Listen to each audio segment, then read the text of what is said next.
if you couldn't see who I really was, then you would never reject me. I remember whenever I realized, because I was quite overweight, I had to let go and burst open. Hi everyone, welcome to the Examined Life Daily. My name is Bob Wells, and I'm here with my co-host Autumn Jerumbo. Hi Autumn. Hi there. Today we want to kind of talk about a midlife crisis, what it is, what happens, and is it a curse or is it a great blessing? And I think we both believe it is actually a great blessing. There were a lot of things that led up to a midlife crisis, a lot of warning signs, a lot of signs that were saying, you know, there's something not quite right here. You pay attention now, something's wrong, it's getting worse, you know, it's a warning, red flags going off that something's wrong with your life and you need to fix it. And those red flags should be a tremendous blessing. But so what many of us do, what I know I did as an absolute fact, is I suppressed them, I ignored them, I repressed them, I filled my life with other things so I didn't have to think about them. And then eventually they festered and became a full-blown midlife crisis, which was a deep, dark night of the soul. So we're hoping maybe you can see some of those red flags, those warning signs. Instead of having a midlife crisis and a dark night of the soul, you can only go higher and higher and better and better. So tell us a little bit about your midlife crisis, Autumn. Sure.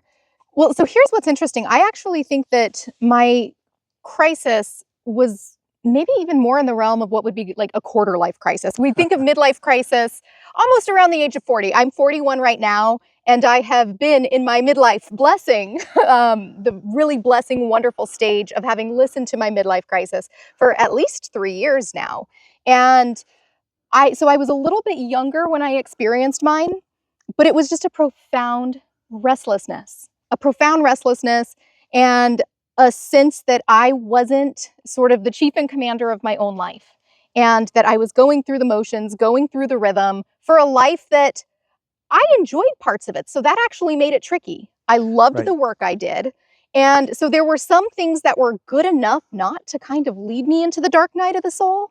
However, had I not listened to the restlessness, the loneliness, the just unpleasant emotions that were leading me into the direction of it being like a midlife crisis, well, then it probably would have gone into a more serious depression, maybe addictive behavior, something along those lines. However, the way I ended up listening to it was by becoming a nomad.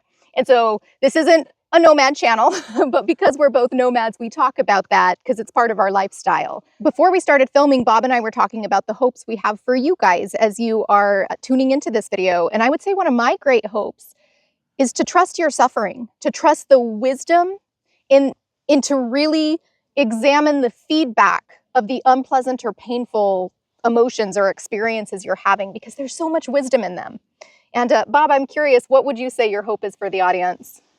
It's so much what you just said, that don't look at the things that are going on in your life as negative and bad, but see them as positives, trying to get your attention, saying you can have a much better life. But you have to let go of this just barely good enough life. Yeah. And I loved how you just said that we just barely getting by in life. Life is good enough. It doesn't hurt enough that we have to make changes. Or really, for most of us, what happens is our life is just, you know, there's this discontent, a restlessness to life. Yeah. We're living for the weekends, we're living for just a few things.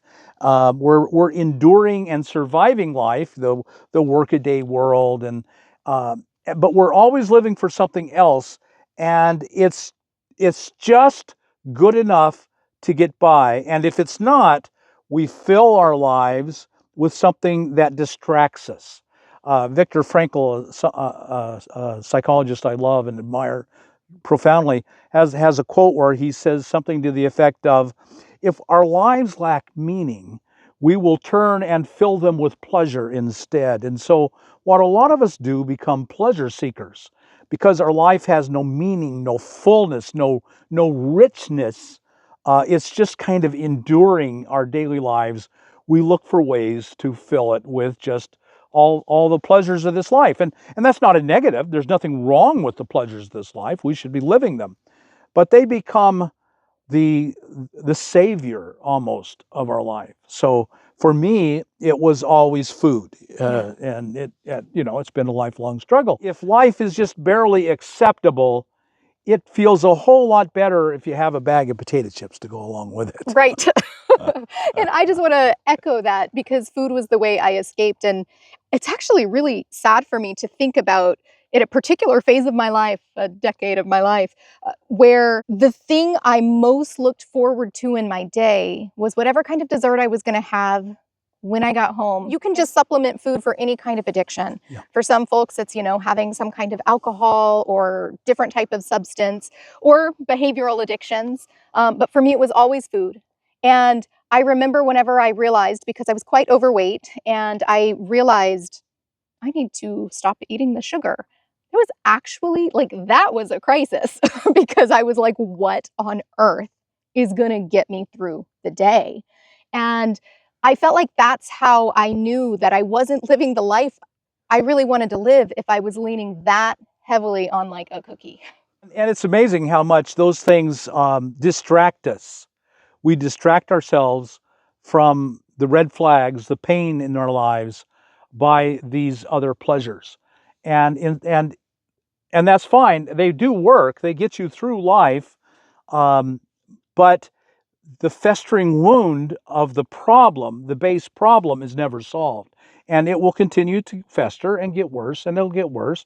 And then you'll have to, one cookie won't be enough. No. Yeah, or one boyfriend, one girlfriend won't be enough. One new item off Amazon. Shopping therapy. We have a name for it now.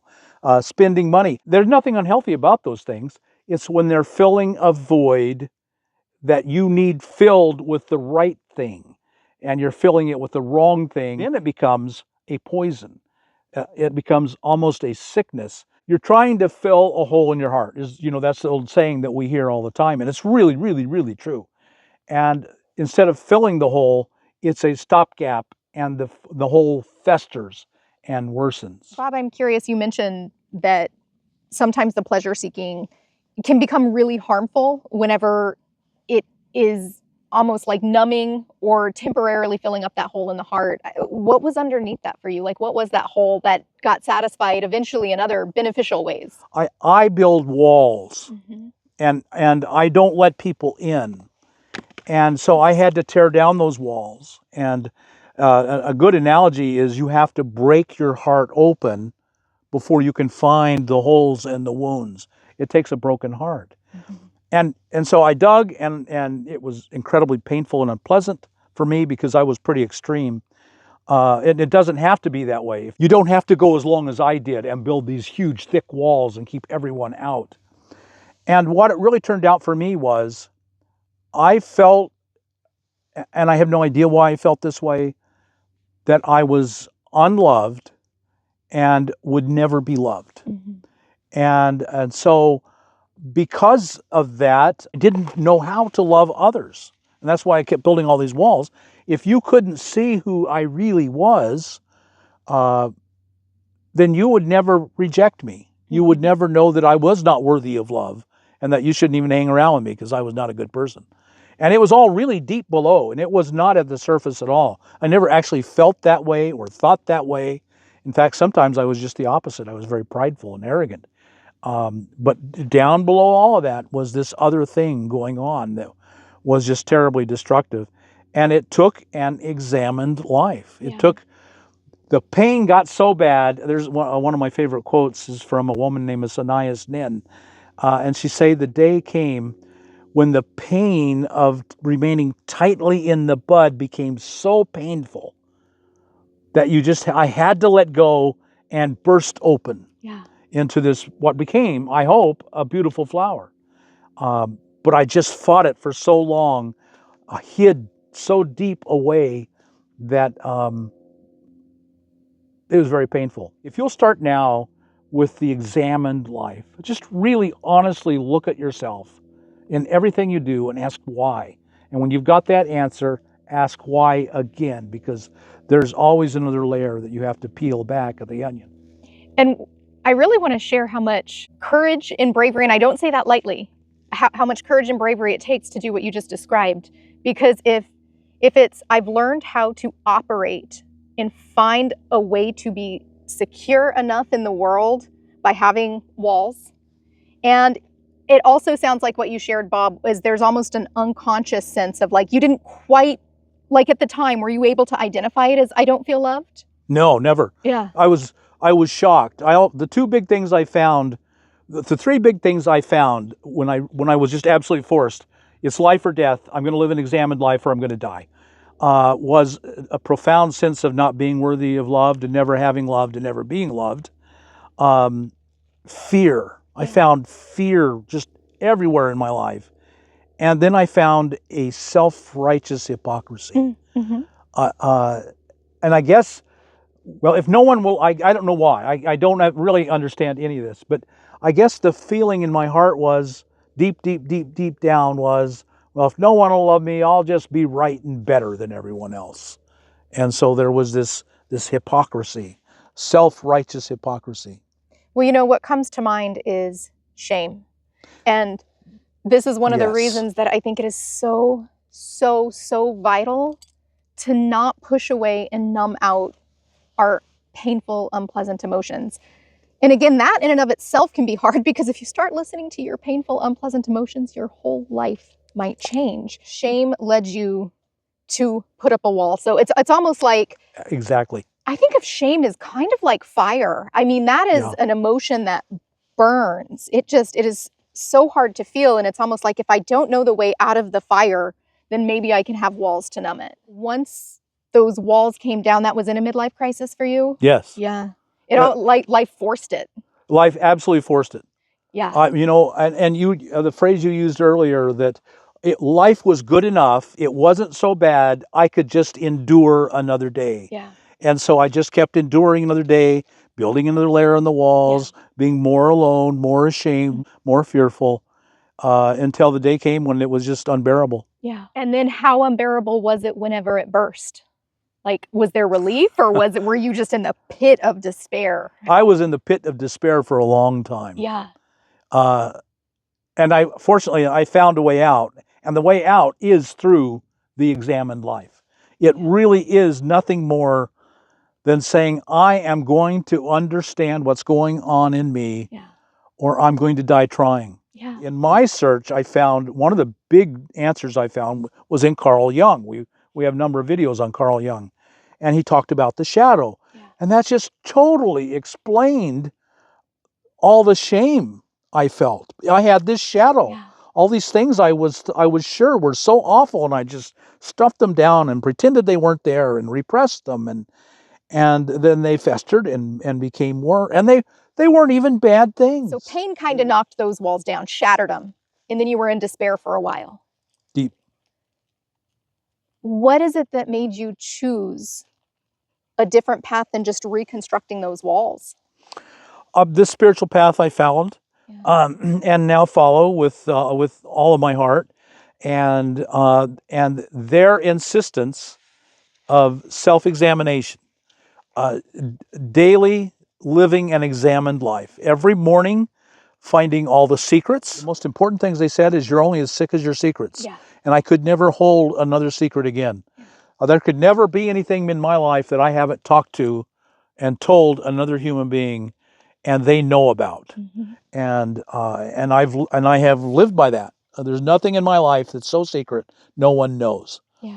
And this transparency, first to myself, that I'm really have to be honest with me, and I really have to be honest with someone else. And the sooner you start living an examined life, just a genuinely honest look at who I am and why I do the things I do, and what's driving me. What are the things that are driving me that I'm hiding from myself and from everyone else?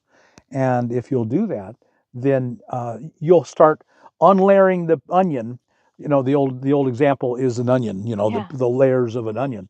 Well, my onion had started going rotten on the outside, really, really bad.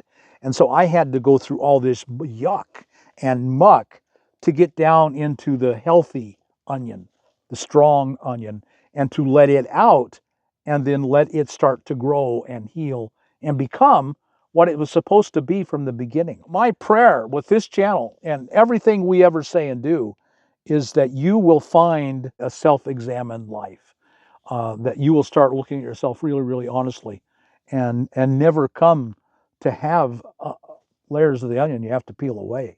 There's a couple of things that I want to just point out. Did you guys see that when Bob was talking about the depth of his despair, and you were talking about the phrase, "You're only as sick as your secrets," both dogs came to Bob. Did you see, like, Cody came over and sat, Chloe came over specifically to Bob to sit, and here's what is so amazing.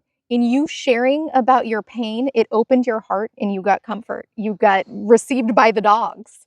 And I think that is just like a perfect real-time analogy to show that, you know, in some environments, it's not beneficial to take that risk and be vulnerable, because that's probably why the walls could build in the first place.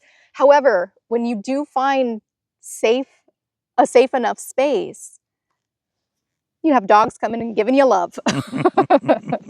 That's what they're here for. Yeah. I think about how you shared, Bob, you know, you're hoping that folks don't necessarily get to that place of despair where you were in. And Right. I just want to reflect one of my own experiences working clinically. People get there and can hide it really, really well. Yeah, I did. Yeah, right? Like, so you were functioning through, people didn't know you No were one going knew. through that despair. Mm-mm. Yeah. No. And so I imagine there are folks listening to this right now who can relate to that. They're going through the day, going through the motions, yet there's like a burning fire inside. And what I hope is expressed is there are ways to find freedom from that pain. The pain is awful. And again, there's wisdom in it. Just like Bob's wisdom, tell me if I'm paraphrasing correctly. The wisdom for Bob was, I've got to let people in. I've got to be seen. I've got to see myself first. I have to see who I am. And then eventually it was, I also have to let myself be seen for connection. Yes, absolutely. Surrender. And that was my answer. Yeah. I have two words tattooed on my arm here. The two words that were the solution for me. The one was humility, and the one is surrender. And I had to give up fighting and hiding against all that sludge and get it out in the open and look at it myself, which was the hardest thing. And then once I looked at it myself, I had to reveal it to other people too. And so it was a very difficult thing. Being human is so hard because as you were sharing this, Bob, I was thinking like there is an underlying suffering in what you were describing, an underlying sense of I'm just trying to be okay. That's all. I'm trying to find a way to feel safe, secure, connected, accepted, all those things. I really wanted to be healthy and normal. I desperately wanted it. Yeah, right? And we do because we're social creatures. So that desire, I think, it's a beneficial desire. Imagine if we didn't have that, we'd be a bunch of kind of maybe really dangerous sociopaths running around. I would be. Yeah. And so here's another layer of complexity. Like when I think of my midlife blessing or midlife crisis or quarter life crisis or whatever you want to call it, for me, the medicine and antidote was really doing the thing that society told me to be ashamed of.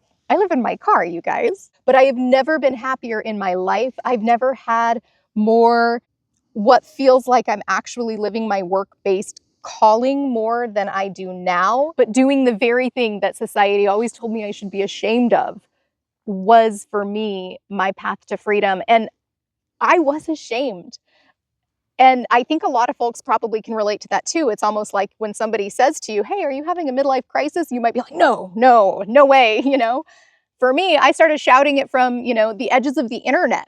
Like I got a YouTube channel to share about this experience, potentially as the antidote to shame. I think there was something in me that knew that sense of you're only as sick as your secret. So if I went nomading around and didn't kind of break out of my own internal stigma I had around my lifestyle choice, who knows if I'd enjoy it as much? Who knows if I would feel as free in this lifestyle if I didn't almost face the shame and force myself to share my secrets. It's no secret. I'm talking about it so openly, so broadly. And now I love that I do that. And another thing I just want to share about that is the amount of connection I've made with others, whether it's been online, whether it's been in real life. Like, I've met so many other people who have looked for freedom in the way I found it. And I'm almost hearing that in your story too, Bob, like where you opened up, you didn't hide from your secrets anymore. And it sounds like in your experience, that also was a path to community and connection. Exactly. Yeah. For the first time, I'm not completely alone in my life. Yeah. I'm not behind these walls that I thought protected me and kept me safe, kept me from rejection and being, actively unloved. Mm-hmm. But in fact, just were this horrible prison where I could not interact with anyone else at all. Well, and therein lies another, I think, paradox of being human, because those walls wouldn't have developed if they weren't needed at some point in time.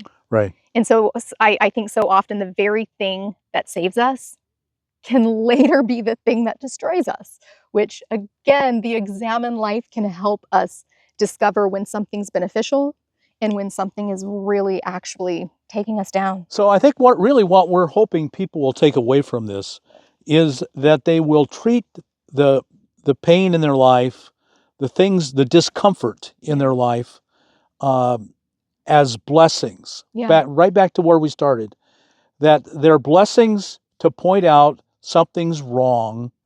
Don't pretend it's not there.